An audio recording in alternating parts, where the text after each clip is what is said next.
명절에 시어머니와 큰소리로 언쟁에 오가게 되었습니다.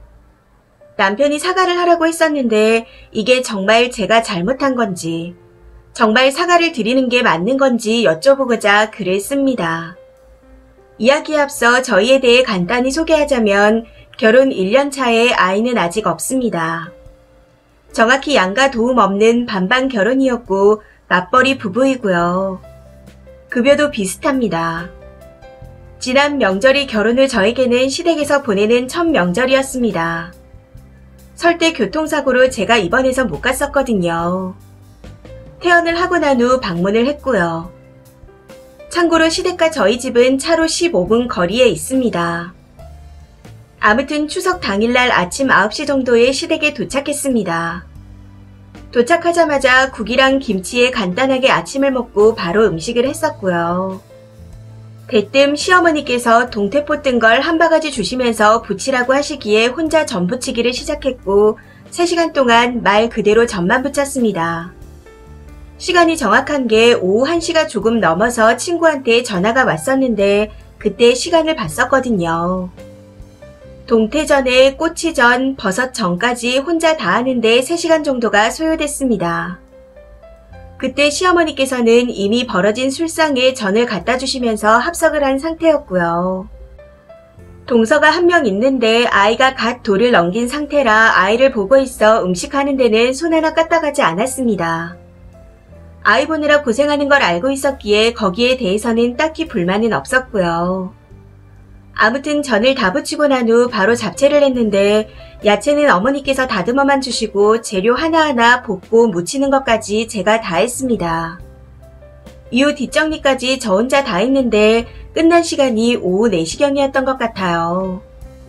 그 후에는 저도 앉아서 음식을 먹었고 술도 한잔 하다가 중간에 고스톱도 치고 했더니 시간이 9시 정도가 되었더라고요. 그래서 남편한테 이제 집에 가자 하고 살짝 이야기했고 그때 남편이 집에 간다며 일어났습니다. 그런데 시어머니께서 하루 자고 가라고 말씀하시더라고요.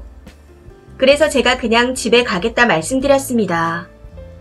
시어머니께서 명절인데 하루 자고 가라 한 번 더 말씀을 하셨는데 저도 아니라며 집에 가겠다 거절했습니다. 시댁이 집에서 차로 15분 거리라 가깝다 보니 평소 자주 찾아뵀었고 동서네가 지방이라 자고 가야 했기에 저희까지 자게 되면 잘 곳이 거실밖에 없는 상황이었거든요. 방이 3개인데 동서네는 아이가 있으니 방에서 자야 했고 시부모님도 방에서 주무셔야 하고 게다가 시골에서 혼자 올라오신 큰아버님까지 계셨습니다. 그래서 제가 저희 잘 곳도 없잖아요. 라고 말씀을 드렸는데 시어머니께서 거실 넓으니까 거실에서 자면 된다고 하시더군요. 아니 집도 가까워서 평소 자주 찾아뵀는데 굳이 불편하게 거실에서 자고 갈 필요가 있나요? 그래서 제가 아니라고 거절을 한 거였고요. 이후 시어머니께서 이것저것 챙겨주셨고 저와 남편이 시댁에서 나왔는데 어머님만 따라 나오시더라고요. 그런데 대리기사님께서 길을 못 찾으셔서 남편이 아파트 입구 쪽으로 나가자마자 시어머니께서 대뜸 그냥 자고 가면 되지 너는 뭐가 불편하다고 고집을 부리냐 하고 말씀하시는 겁니다. 그러면서 자고 가라면 그냥 자면 되지. 내가 너를 부려먹기를 하냐 뭘 하냐. 너가 오늘 한 게 뭐 있냐 하시는데 너무 어이가 없었습니다. 그래서 어머님 제가 오늘 한 게 없다는 거예요. 전 부치고 잡채하고 뒷정리도 제가 혼자 다 했어요. 하고 말씀드렸죠. 그랬더니 시어머니께서 아까부터 자꾸 싸가지 없이 말 대답한다. 아빠 없이 커서 예의를 모르냐? 하시는 겁니다. 제가 어릴 때 부모님께서 이혼하셔서 아빠가 안 계십니다. 찾으려면 찾을 수 있지만 술집 여자에 미쳐서 처자식을 버리고 이혼 후 바로 시까지 올린 사람이었습니다. 그래서 그냥 없는 사람이라고 생각하며 살았고요. 아무리 아비라지만 양육비 약속도 안 지킨 채 전화번호도 바꿔버린 사람이었습니다. 엄마께서 양육비 때문에 몇 번을 찾아가고 경찰서까지 가봤지만 정말 안 주면 그만이더라고요. 그리고 언니가 등록금 때문에 마지막으로 찾아갔을 때도 모르쇠 했던 사람이었고요. 정말 여기에 다 쓸 수 없을 정도로 나쁜 사람이었기에 아비라고도 할 수 없는 사람입니다. 상황이 그렇다 보니 엄마께서 식당 일, 건물 청소 일을 밤낮으로 하시며 저희를 키워주셨고요. 아무튼 시댁에서도 그 인간의 외도로 이혼하셨다는 걸 다 알고 계신 상태였는데 저런 말씀을 하시니 너무 화가 나는 겁니다. 그래서 그러는 어머님은 그렇게 자식을 잘 키우셔서 시동생이 고등학교 졸업도 못했나요? 라고 하며 질러버렸습니다. 시동생이 고등학교 때 사고란 사고는 다치고 다녔는데 여러 고등학교를 옮겨 다니다가 마지막 학교에서 선생님을 때려 퇴학을 당했거든요. 제 말에 시어머니께서 바로 소리치며 욕을 하시는데 남편이 와서 겨우 말렸습니다.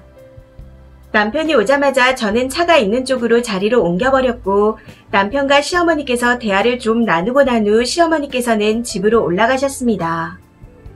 집에 도착해서 어머니께서 하셨던 말과 제가 했던 말을 그대로 남편에게 얘기했는데 그래도 어른인데 한 번만 숙이고 죄송하다고 사과를 하라고 하는 겁니다. 그런데 저는 그럴 수 없다는 입장입니다. 솔직히 어른으로 보이지 않아요. 물론 제가 다 잘했다는 게 아닙니다. 그런데 사과하고 싶지도 보고 싶지도 않습니다. 남편은 이대로 평생 안 보고 살 거냐 하는데 많은 생각이 들더군요.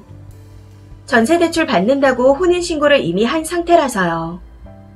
저는 계속 사과를 요구할 경우 이혼도 생각 중이라 남편에게 이혼 이야기를 했더니 저한테 시부모님 뵙지 않아도 된다며 이혼은 절대 안 된다고 하네요.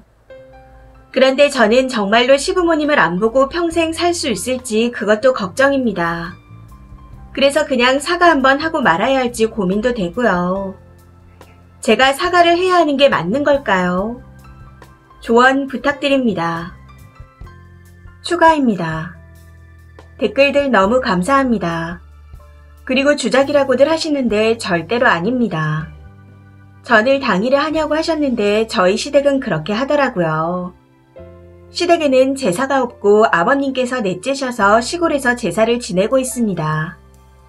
그래서 본문에도 적었다시피 전도 3가지만 하고 나물류도 안 합니다.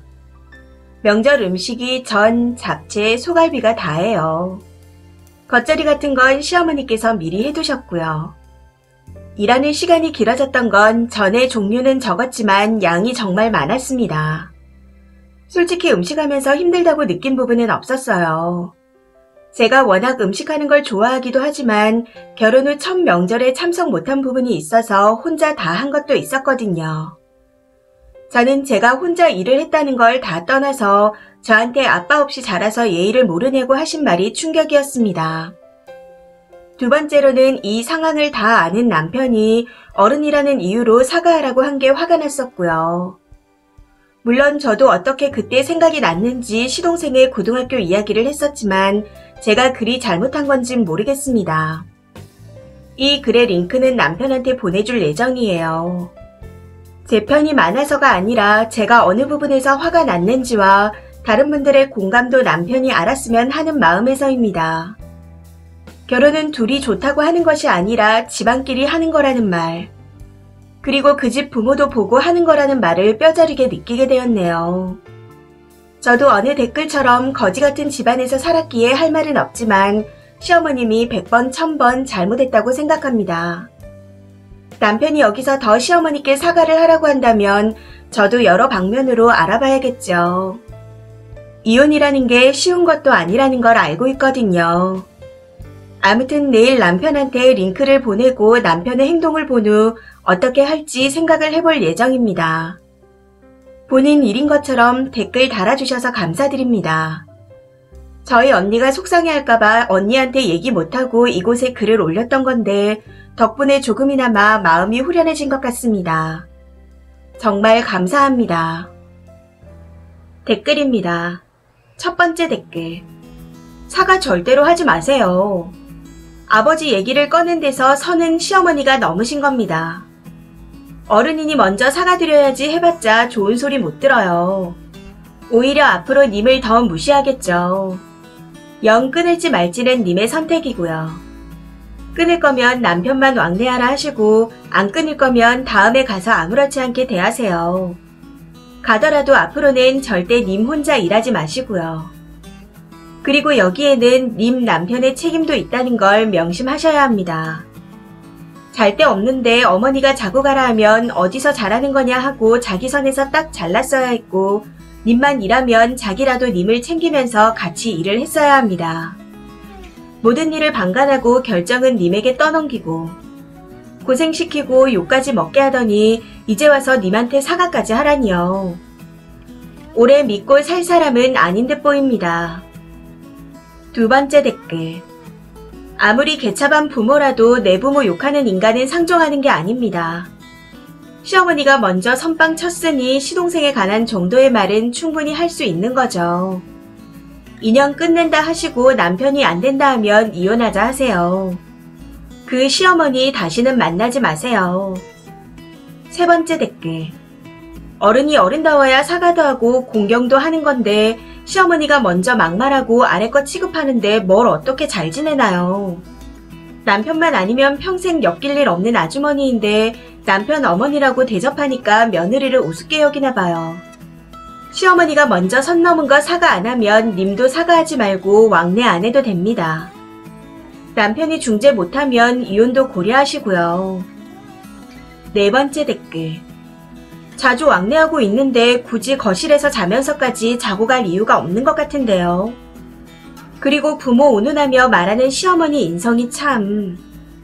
사과할 것도 없고 오히려 사과를 받아야겠습니다. 다섯 번째 댓글. 남편 놈 미친 거야. 아내 혼자 몇 시간을 음식하게 만들어 놓고는 지 엄마가 막말했는데 사과를 하라고요. 주둥이 효자놈이네요. 다시는 그 집에 가지 마세요. 남편만 보내시고 지들끼리 음식 해먹고 알아서 하라고 하세요. 여섯 번째 댓글. 절대 사과하시면 안 됩니다. 이건 님 남편이 그동안 티는 안 댔어도 님 어머니를 우습게 보니 저런 말이 나오는 겁니다. 님이 사과하면 시엄마 말이 옳다는 게 되는 거고 더 기고만장해서 더한 말들이 나올 겁니다. 나중에는 남편도 맞는 말 아니냐며 본심이 나오겠죠. 일곱 번째 댓글. 쓰니 잘했구만 왜 잘했다는 게 아니라는 말을 하며 스스로를 낮추고 있어요. 잘했어요. 며느리 어려운 줄 알아야죠. 어디다 대고 막말인지.